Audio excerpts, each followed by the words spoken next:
Welcome to Streams of Income with self-help author Ryan Rieger. For the next hour, you'll hear proven methods for how to live the multiple income streams dream. Ryan is passionate about helping others discover their gifts and start their own business. He's published 5 books, and his courses and group coaching programs have changed the lives of thousands of students all over the world. Ryan's books include Private Label, The Easy Way, Finding Your Grace Place, and his latest, Streams of Income. And now, here's your host, Ryan Rieger. Hey guys, welcome back to the Streams of Income radio show. I'm your host, Ryan Rieger, and today we were chatting with David Simons of Kingdom Social Media. This was just a call that Stephen Hibbert and I had with him, and it was so good. I said, David, let's stop, let's rewind, let's go back and tell me your story, and let's turn this into a podcast. And so that's what we did. It was awesome. He has an awesome story. In high school, he got kicked out because he hacked into the school's computer system, changed his grade from a D to a B in his English class. They found out about it. And that really upset his parents. They were wondering, like, what in the world are you doing with your life? He's always been entrepreneurial, but he has an awesome story of God's faithfulness. And he lost his job and lost a major client not long after. And this is just, his story is very encouraging. It encouraged me, and I know it will encourage you, but there was so many golden nuggets that I learned. I took a ton of notes in this episode. But right now, he creates webinars for coaches, trainers, speakers, and consultants. He said something that was fantastic. It's hard to see the picture when you're in the frame, and that is in reference to he had a coach that helped him through his business and has several times through his business. But having somebody on the outside look in your business is super helpful because they can see things about your business that you can't see because you're just in it. But he has an awesome, awesome story. He's an awesome testimony to how good God is. I know you're going to love this episode. Here is my interview with David. David, welcome to Streams of Income, man. Thanks for doing this with me. It's an honor, man. Thank you for having me on. So we met at Funnel Hacking Live for like 30 seconds. You had the coolest backpack in the world. It was a light up backpack. And what did it say on the back? It said that, are you a speaker or a coach? I help speakers and coaches build webinar funnels. Awesome. And then schedule a time to book, and then it had a QR code to schedule a call. It's beautiful. Very, very concise. That's what you need in business. You need to be able to explain really quickly what you do, which, to be honest with you, Dave, that's something I've had issues with. Like, I feel like I'm doing so many different things. And it's hard to explain when somebody asks me what I do. I have a membership community for people, helping them sell on Amazon. I have a podcast. I've written a book. Stephen and I, who's on this call with me, are starting a podcast network for Christians, for pastors, folks like that who want to, have a message on their heart, helping them spread the gospel. And so it's hard to, I need to get concise on what I do, but when I have 15 things going on, it's kind of hard. I guess I need to be more like in context, like talking to a pastor. I guess I'd say, I have a podcast network. Do you have a podcast? We'd love to help you. But all right, let's talk about you. I just loved your energy. I saw the name on your business card, Kingdom Social Media, and I definitely want to hear about that. But I love hearing people's stories. So tell me just about you and how you got to where you are. Absolutely. It's been a journey for sure. I grew up in a very strict household. My parents are from Ghana, West Africa. And really, you have 4 options. You can either be a lawyer, a doctor, an engineer, or accountant. That's all that's respected. And so I was on path to become an engineer. My younger brother was actually going to become a medical doctor. Okay. And I ended up not going down that path. In fact, in my junior year of high school, I cracked into the system and I changed my grade. And the purpose and the intent of why I changed my grade was good, but obviously it wasn't the best thing to do. I changed my grade from a D to a B in English to kind of like impress my mom, right? And she definitely was not impressed, especially after I got caught and I was then expelled from the school. Oh my goodness. High school. And in junior year is your most important year of high school. Yes. I was expelled from the high school. I was expelled from not just the high school, the entire district. So I had to go to a completely different high school in my senior year, miles and miles away from where we lived.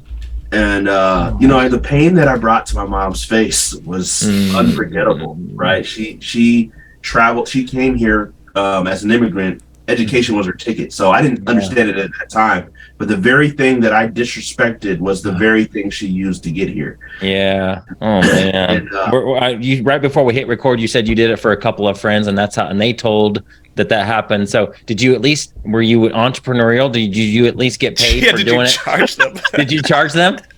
You know what? I should have, but no. Man. I charged them. You could have told your mom, well, Mom, I at least made $100. Come on now. This is my new business. Right. I didn't think of that. Yeah, if we were your friends when you were growing up, you would have definitely been in trouble. I'm telling you. We would have had a whole team of VAs cracking into school system accounts and changing grades for people for a fee. That we would have made a lot of money. All right, sorry. I love it. So after miraculously graduating from high school and miraculously getting into an engineering program, my first year at Sacramento State University first year was okay. Second year I was like, I hate this. I don't want to do this for the rest of my life. Like this is not my plan. And it wasn't my plan. It was my mom's plan. And so I changed my major I literally wrote her a 7-page letter because just to explain how taboo it is in African culture and a lot of cultures, you don't tell your parents, no, I'm not going to do this. That was like a big, it might seem small to somebody else, but that was a big deal. So I wrote her this 7-page letter because I knew I wouldn't get a word in. I sent it to her. I give it to her to read, and she's like, "What are you doing with your life? What have I done wrong? Like, where did I go wrong? Why are you doing this? Switching into digital media." And at the time, you gotta understand that's a common phrase, common word today. But digital media back in 2005, 2004, when Facebook, MySpace, all that stuff was coming out, that was not a popular term at all. Nobody really understood it. And I was just kind of following passion. I left that major, eventually went to digital media and started learning about, I was already doing this for fun. I was helping my friends with their Facebook pages, their profiles at the time, and then MySpace pages, how you could customize them and all that stuff. And I was using marketing, and I honestly didn't know that I was marketing. I was just utilizing these profiles, and then it led to one opportunity led to another. I left California after graduating. I graduated in a recession, right? 2008 to 2009. So there weren't jobs. I didn't settle. A lot of my friends settled, said, I'm going to just work insurance. I'm going to get a job wherever I can. I said, no, I'm not doing that. I held on. I had a student assistant job as at the Department of Education where I was doing audio stuff. So I was in alignment with what I was going to school for. But I got an opportunity, but the opportunity was across the country. And literally left California to come to a company called TerraCycle. And you've heard of TerraCycle, they turn recyclable, like things that are not traditionally recyclable into recyclable items like this Cliff Bar, into bags and interesting, gifts and all kinds of cool stuff. So I left California to work for TerraCycle, and I was there for about 4.5 years as eventually started as digital media manager and then grew to the global digital media manager, where I managed 26 countries, as well as digital marketing campaigns for Kraft, Frito, Huggies, all the big Fortune 500 CPG consumer packaged good companies. And I was a one-man band. I was running literally an agency inside a company, and nobody really was. This is the time when social media was like, they were starting to institutionalize it into companies. So I was creating processes, SOPs, all that good stuff, and helping them grow, making millions of dollars through social media marketing. Wow. How big did your company get as a one-man show? So TerraCycle was, at that time, it was big. It was fairly big, 121 people. And then you were working for them, right? I was working for them. Yeah. Okay, but you had your own thing on the side you were doing? Oh yeah, I started that on the side. So that's how Kingdom Social Media comes into play. And this is a pretty interesting. I feel like every part of my life has a story, right? Yes. Every single part. Trying to think of the concise way to break it down. So I was working for TerraCycle, but I've always had an entrepreneurial mind, right? So from as you know, with the grades and stuff, it wasn't just that. I also sold CDs in high school, right? The burn CDs, if you guys remember those.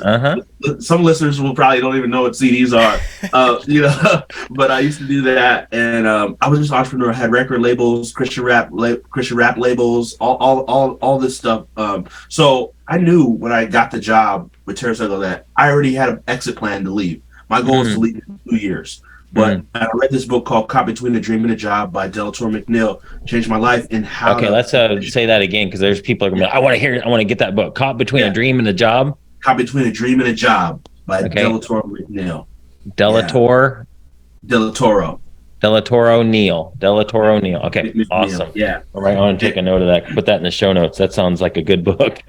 Oh yeah. It was a game changer for me. It helped me with the transition mindset of how to literally listen.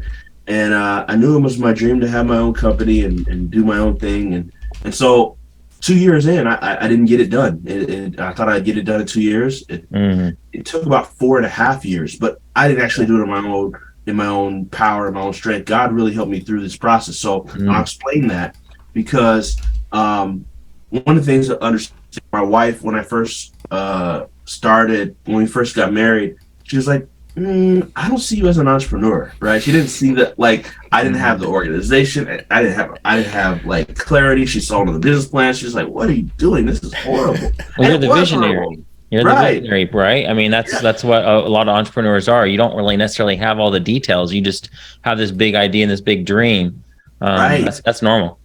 Yes. I didn't see that at the time. I was like, I started doubting myself. I was like, am I really cut out for this? And eventually what happened was I eventually was let go from TerraCycle. No real reason. Did great work for them, excellent work for them, but it was the push I needed. I had a coach. I hired a coach, and I always recommend people that are looking to transition from a job, hire a coach. So I hired a coach that was helping me with this transition process. And for me, it was a stretch at that time financially to make this investment. And the coach was like, David, you're getting too big for your job. It's time for you to leave. I'm like, no, that's crazy. I'm not leaving, man. I got a wife. I got responsibilities. And he's like, no, you need to leave. And so I was ready to fire him. Like, I tried to fire him, but he had a clause where I couldn't fire him, and I had to pay him his money. So in the contract, so I was like, dang, I can't fire him. And then he said, said to me, why don't you ask your wife what she thinks? I was like, in my mind, this is from 4.5 years ago being married. I knew, no, she's not going to see me as an entrepreneur. I tell her what I'm going to do, and she says, I believe you. I believe in you. I believe in you. Wow, that's powerful. Yeah, I support you. God has put this on your heart to do it. I support you in it. And God, that was a complete shift from what she had said initially. Yeah. And the reason why, and for the listeners, the reason why that happened was she saw the grind. So I was working for TerraCycle, but the last 6 months that I was working for TerraCycle, I was working on my business I was working on Kingdom Social Media from 5 a.m. to 8 a.m. in the morning. I was commuting 8 a.m. to 9, maybe taking calls, things like that. As I got into the office from 9 to 12, I was working on the job, being diligent with the job. 12 to 1, I was taking appointments. 1 to 5, I was on the job. 5 to 6, I was commuting back home, taking calls, doing all those things. 6 to 8, I was having dinner.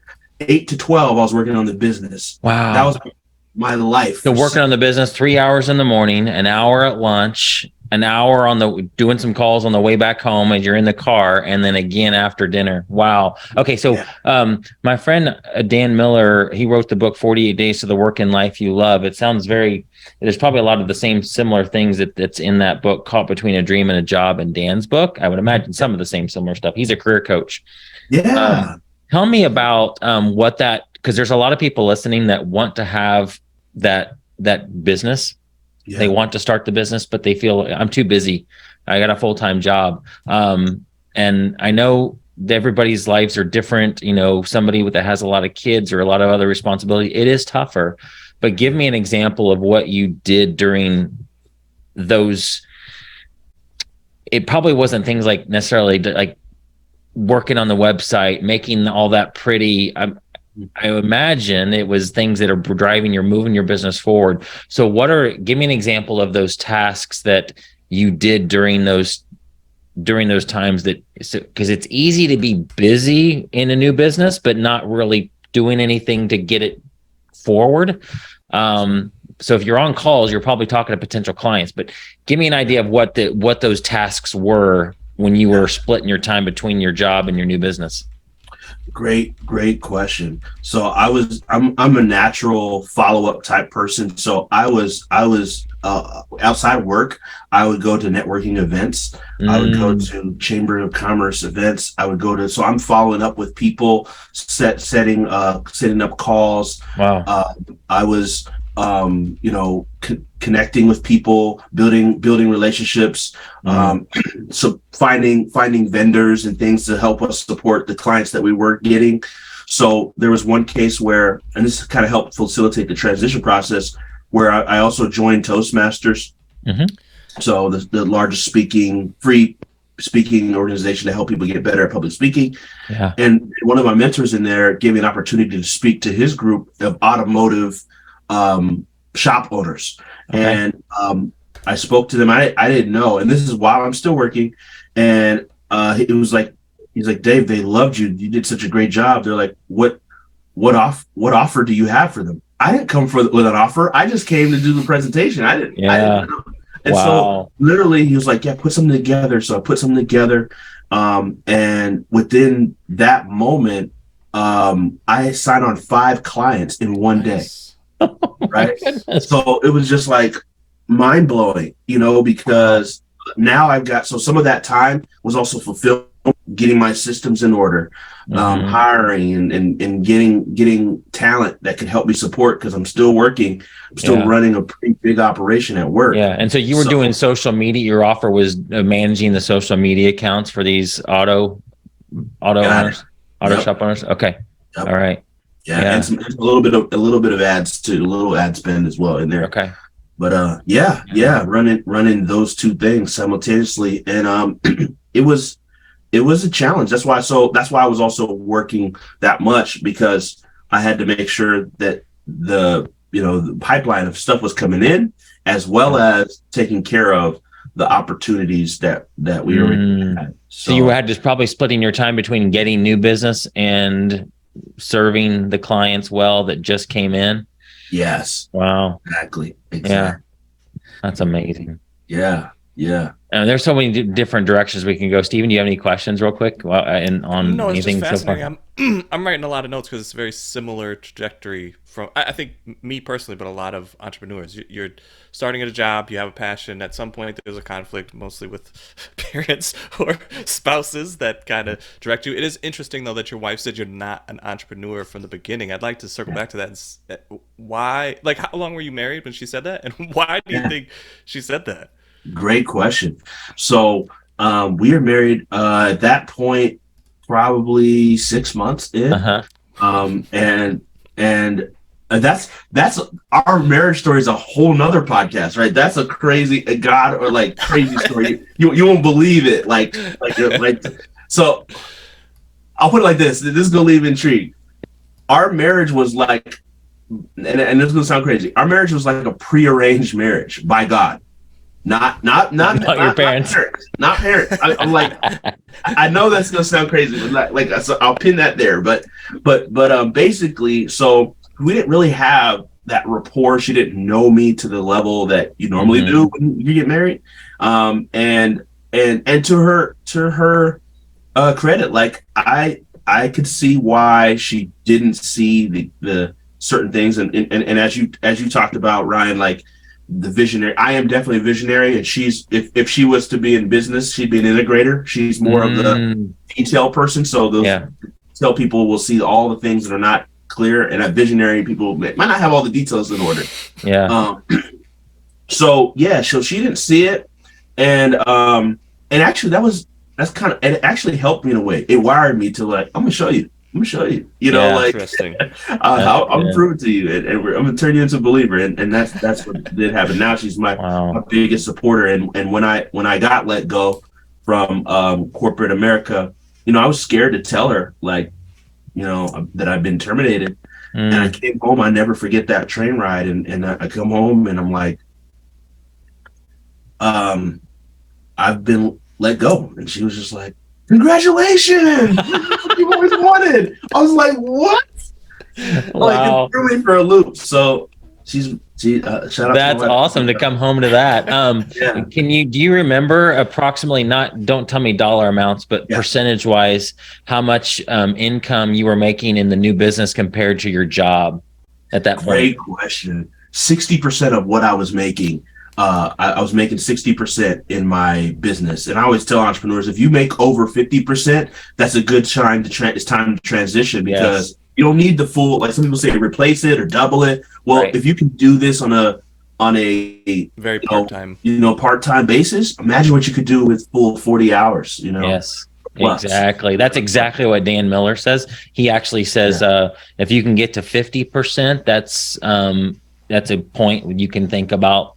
Of course, pray about it, and the Lord might have you step out in faith at 20%. But he said at 50% is where you should be able to equal 100% because you'll get all that time back, that 40 hours. Yep. Yeah, that's so cool. Yeah. So what was that like when you walked in and she was giving you all that support? Do you remember like that next day, like how you did you take some time off to chill, or were you like, oh crap, I've got to make this happen? And did you just get down and do you remember what those next few days were like? Oh yeah, never forget. So it was surreal, right? Because it was like, this is my dream. I didn't plan for it to happen. Like, God always doesn't give it to you the way you thought you would want it to be. Tell me about I'm like, okay. I went down to my basement, like put this little plastic table down there, like, and I put my computer, and I'm just like, okay, now I'm a full-time entrepreneur. Oh my gosh. And I just remember just plugging away at work. And was because, again, from the strict upbringing, jobs were very important. So I never told my mom for like, I want to say 5 months. I acted like I never told any of my friends. I acted like I had a job. Everybody would be and I didn't want anybody to distract me, because I knew I needed to focus in this business. I needed to give it my all.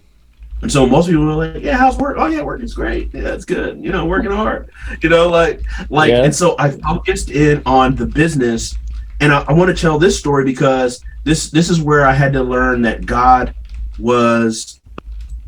I had to have God involved in my business. So, and this Kingdom Social Media was birthed from Matthew 6:33, right? Seek ye first the kingdom of God, and all these things should be added unto you. And I realized that, okay, that's one thing to say it. Okay, David, how do you live that in the business? I had to learn that. Yeah. And so what ended up happening was, I got let go, right? And then 2 weeks later, one of my automotive clients, I lost an automotive client. They were about over 50% of my revenue. That one client. I lost them in one. So here you go from losing a job, and I barely got any kind of severance check. So I'm not really getting any money from them. And then I'm also losing my biggest client. I was in a panic. I'm not going to lie. I was nervous. I was in fear. I was worried. And I cried out to God, and I asked God for help, and just like, what do I do? And the thing God dropped in my spirit was really interesting. He said, David, you always knew how to trust me when you had a job. It was easy for you to trust me when you had a job because you knew there was a consistent flow, this direct deposit coming in every other week. Yeah. Now that you have a business, you need to trust me just like you trusted me with your job. That's so good. And he said, I know you're the one doing the work in the business, but you still need to trust me that I am the one that's in charge of this business. And it made so much sense. I was just like, okay, God, I submit my business into your hands. And from that moment, literally that moment, there was a shift that happened. And I went to work because, God's not going to just run the business for you, right? So you still got to do the work. But now I had to understand he's the real CEO. I'm underneath him. And what ended up happening was he directed me to just do some outreach. I was doing outreach to past contacts, my email, and I hit up one of our past clients that we'd helped while I was working with TerraCycle. And And they said, Dave, you hit me up. This is perfect timing. We have a project that we need support on in digital marketing. It's in stem cell therapy. I was like, yeah, we can handle that. That project was 5 times as much per month as the client I just lost. Wow. Praise the Lord. I was just like, so it humbled me to remind me of, yes. Wow. And I always need those reminders, and not like, oh, I got it now. Like, you need to know, like, have you had times like that since? Maybe not the exact same type of situation but a drop in a client, and you're like, oh man, that fear starts to come up again. Oh yeah. And you go back to that time, and you remember God's faithfulness in that moment, and it gives you like, okay, He's got this. He does. Yes, that I definitely, another one in 2016, right? Like this is about so I left 2015. About a year and a half later, I had $16,000 in unpaid invoices from clients, and I'm like, how am I going to take care of me, my team, all the things that need to be taken care of? And things were just I couldn't have prepared for it. Like I don't know what I could have done to make that a better situation. So God said, look inside. And so I thought about the story of the woman with the oil and with Elijah the prophet, and he asked her, what do you have in your hand, or what do you have in your house? And it was the same thing experience. What do you have inside of you? And I said, well, I'm pretty good at social media lead generation. I created a course around social media lead generation, and I pre-sold it. I sold $10,000 worth of courses without creating a course. And I love it. That's one of my tricks. I love it. That's great. That was the game changer for me. I never, moment of like, and we call it monetizing our minds, like that moment was a shifter for me. And again, I got to see God's hand, because it showed me like, you don't need, you think that other things are your source. Like, you have everything God has given you inside of you. You just need to tap into the treasure He's put inside. Yes. Oh my goodness, Dave, this is so good. Wow. Oh man. Do you still have that course? Is that still selling? It is. I still have that course. I don't push it out there. It's called Social Media Lead Generation Academy, but I don't really, it's the thing of, as social media, it changes. so much. Sure. So it's, I have it, but I don't sell it because there's a lot of changes that they probably need to be updated. Yep, for sure. Yeah. Man, Steve, anything you want to jump into there? Like, I feel like I want to talk about. I've got about 15 minutes left or so. But I want to hear about what Kingdom Social Media is. Yeah. And because I'm sure they'll bring some more questions. So I guess tell us about Kingdom Social Media, and how that was it named that right at the beginning? Have you always called it that? Yeah. Awesome. Yeah. And have you pivoted since? Like, have you started like helping everybody and now you're niching down, or tell me about what your business looks like now? Yeah, absolutely. So we started as you mentioned, like everybody. We just helped everybody, automotives, and I realized, this is not going to work long term. So I said, and for me, I have to do something that, and I have to work with industries or things that I'm passionate about. Like, I can't just the way I'm wired, I can't do it. Like, literally can't do it. Like, there's nothing wrong with the auto shops. That's just not it wasn't your passion. I don't know. Yeah, you got it. So I changed my focus to help speakers, trainers, coaches, and consultants, experts. And this is before that even got popular, right? Like, I got really popular, but I was doing it from a place of, I thought about, like, who's the people that have made the most impact on my life? Yeah. Well, so the Zig Ziglars of the world. Yeah. The Jim Rohns, the Les Browns, all these motivational speakers. And I'll say, well, if I could just help the impact makers make a bigger impact, that would be fulfillment for me. And I get to hear their content and all that stuff. So that's what we do today. We still help experts, coaches, consultants to create webinars that help them to generate leads and sales online. And the reason why we use webinars is because webinars are the fastest way to build trust online. I mean, live video is the fastest way to build trust online, and webinars are those ways. Okay. So it's primarily webinars and not like their social media accounts? Correct. We got away from managing social media. Okay. We got away from, we can do it. And sometimes if a client really begs, really pushes, we'll do it. it's not our core focus. Yeah. Our core focus is the webinar piece, and included in that is we run the ads, we create the presentations, we help with offer creation, we help our clients slide by slide build out their deck, design every element that they need for the webinar. That's awesome. I definitely, probably after we hit record or after we end this record, I'm going to just talk to you more about the specifics, because that might be something that, we might be interested in. But tell me about the that pivot. Like, how did you realize going from helping everybody with social media down to helping just coaches, consultants with webinars? Like, can you describe the circumstances that caused that, or just how did you pivot that direction? I want to tag on to that too, and I think it's a two-part question. The avatar, like the customer avatar, as one piece of it, and then also like clarifying from getting away from social media and knowing like the webinar piece, like both the who and the what. Yeah. When did that come about to clarify both of those? I love it. You guys asked some amazing questions. So, the first phase was, just realizing, man, I have to learn about all these different industries, and to be really proficient, you got to really do this. But I was like, there's no it's not systemic. Like, how do I create this into a system? It's not working that way. Not across multiple industries or niches. Okay. Yeah. With coaches and consultants, there's a framework, even if it's a different type of coach or a different type of consultant, there's still a framework we follow for experts. So I realized that. And so, and I'll have to shout out coaching, right? Because I got coaching, and I still believe in coaching. I've always invested in coaching, even, like I mentioned, when I transitioned from the job. And so first I worked with Perpetual Profits, a guy named Paul Xavier really helped me. They helped me in really clarifying on niche, right? So that was key in that transition. So was it just them asking you questions and you like internalizing and thinking about it? Okay.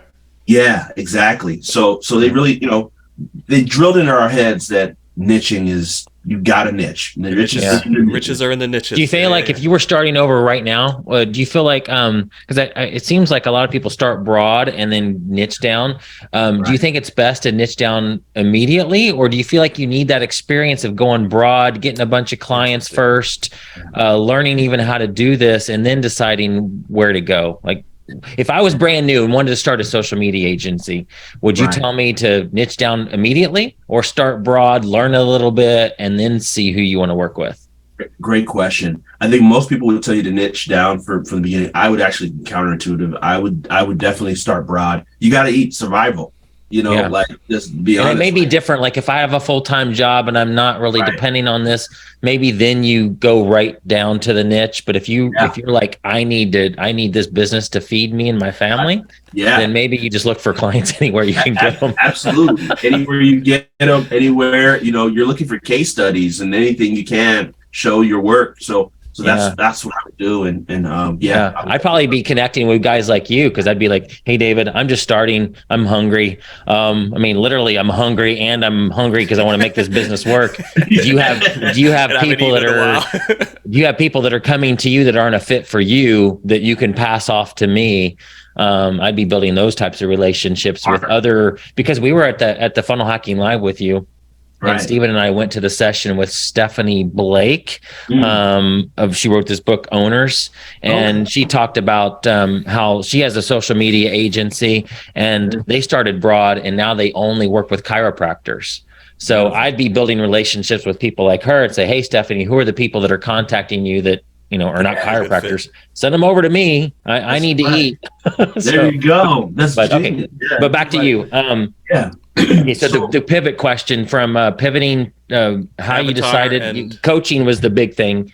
Is that the answer to both? Your coach helped you niche down in the topic of the client and from social media management to webinars? Great. Yeah, absolutely. So yes, the coaching was the very big part of it, the first phase, and in the second phase, but also analyzing. So the second level of coaching, so shout out to 2X Mastermind that I've been a part of.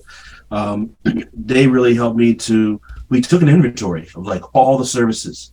And this is like about 2.5, 3 years ago, and we looked at all the things that we were doing. What was the most profitable? What helped the clients get the most impact? What was easier and relatively to deliver on?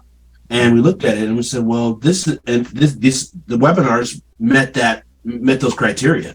So it's one of the things that you were doing in digital marketing, and you were able to step back and just go, let's look at the analytics to see what has the biggest impact. Profitable, you looked at profitability, the impact it was making, and how easy it was to deliver. That's an awesome test right there for anybody listening to decide where to drill down. I think that's a benefit of doing wide. I mean, we talk to a lot of people and give a lot of different advice, and sometimes I do say niche down, and sometimes I do say go wide, depending on where they're at. But I think this is the huge benefit of going wide, is you really get to understand the customers. You get to find who you like to work with and who you don't, which is a huge eye-opening experience. And then I think if you get to the point where you've done it long enough, you can look back at your own analytics and then go, what is the thing that I'm best at? Or even the most impactful for my clients. And then you get to hone both of those, the who and the what you're doing. But it's very interesting that you had it from a coach perspective. I think it's I'm always like internalizing looking, but I look back and go, oh yeah, I should have had a coach through a lot of this. I mean, I tell Ryan at times where I was just like, if me and you even would have talked about this, it would have gone in a whole other direction. Sometimes when I'm internalized, I just go, I'm done with this, so I'm going to burn it and bounce because I am the visionary. But I think like bolting that stuff to my business, or at least refining to like make it into a solid business, would have been a much better call. So I'm always jealous of people like you that were like, oh, you took a second and thought about it. I respect that. One of the principles that I live by is that, and a quote that I heard from one of my Del Toro, who's a client and a friend. Oh, he's a client of yours too, and wrote the book that you read. That's a whole nother story. Oh my goodness! Did you read the book prior to? I read the book prior to meeting. That's so awesome! Wow. I mean, like I tell you, that's a crazy story. One day I have to break that down. But he says that it's hard to see the picture when you're in the frame. Yes. Yes. So that's the mindset I always have. Like, I know there's things I'm not seeing just because I can't see them. You need outside eyes. Yeah. Yeah, I always say it's hard to read your own label. Yep. Yeah, that's good. I love that. Frame, but I like that one too. It's hard to see the picture when you're in the frame. Wow. So how long ago was this change? And did you see like rapid growth after this refinement?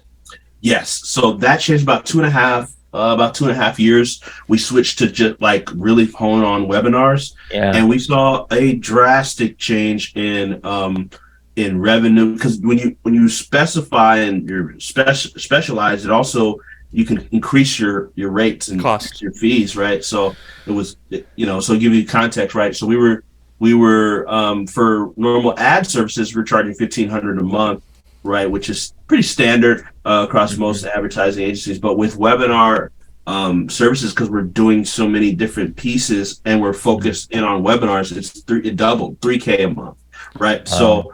And is that like a one-time fee because the webinar is over at a point, or are these people that are constantly doing webinars? Great question. So we just have a package now of a 3-month package that has everything in it for $12,000, and it just has every single point, and that's 3 webinars. So if we do the webinars over 3 months, usually it takes about 3 months to do 3 webinars. Cool. And and then some clients just keep going on, and we just keep going. And is this the only thing that you do, like as far as business wise? It's not. We still run ads that are not webinar focused. We have some clients that want to do other things, opt-ins and things of the nature. So we'll take those on. Sure.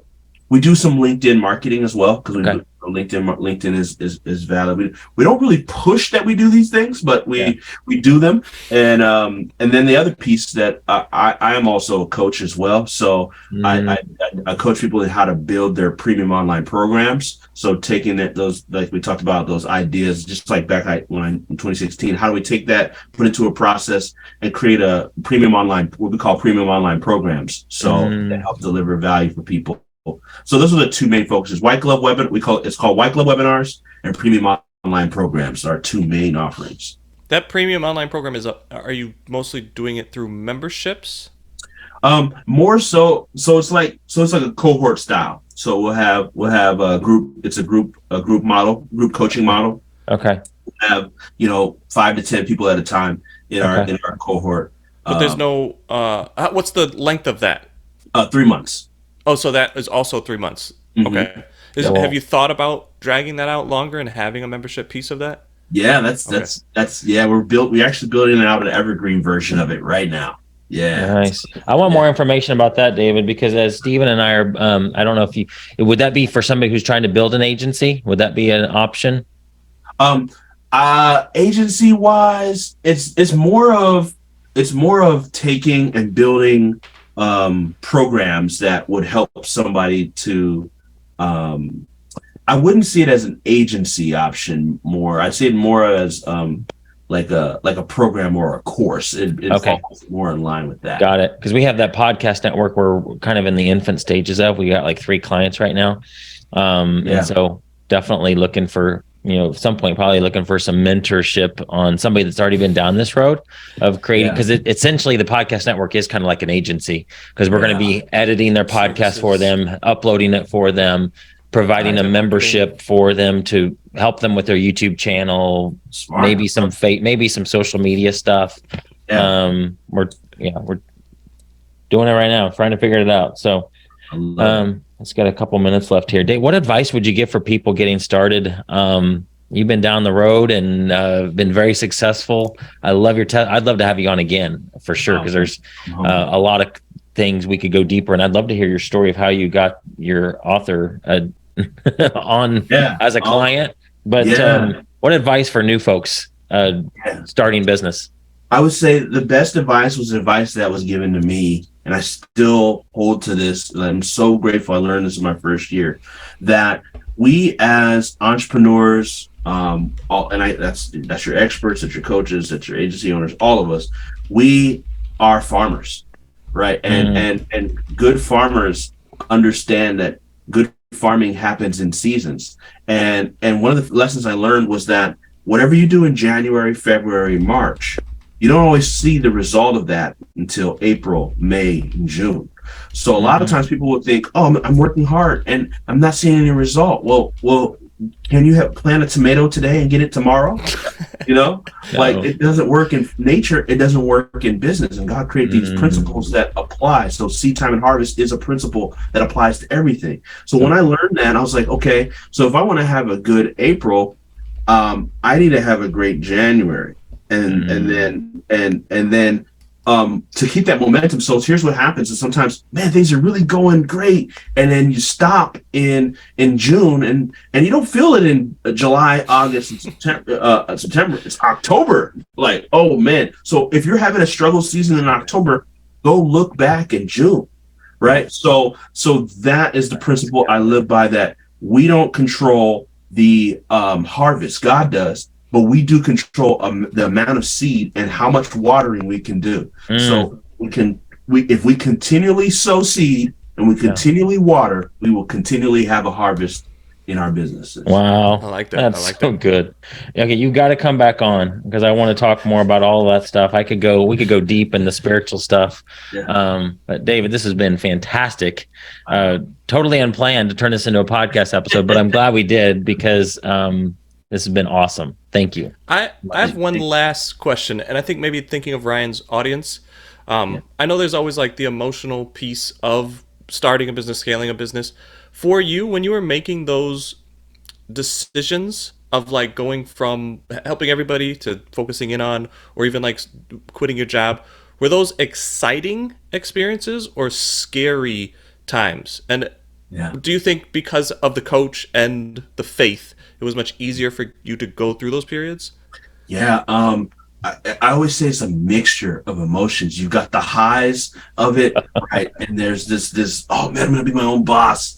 And then the lows of it, wow, this is humiliating. I was just fired, and then you've got the highs of like, I was really making great money working with this niche. Now I'm going to work with a niche that doesn't maybe have as much money, but I have more impact. Like, so it's never like, one of my mentors is also Myron Golden. And he always talks about everything is two-sided. You never seen a one-sided piece of paper, So So the same thing applies. Is there's always going to be that duality of the high and the low. Hopefully highs on both sides, but there's usually both.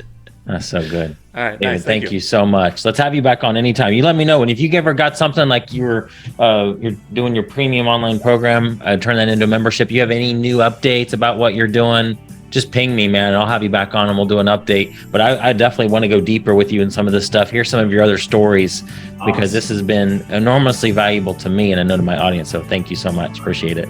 Thank you, Ryan. Thank you, Stephen. Truly appreciate you both. Thank you for having me on. Of course. You've been listening to Streams of Income with self-help author Ryan Rieger. From right here in the Dallas Metroplex, Ryan teaches several entrepreneurial courses and group coaching programs to students all over the world. Be sure to listen next week at the same time for Streams of Income with Ryan Rieger.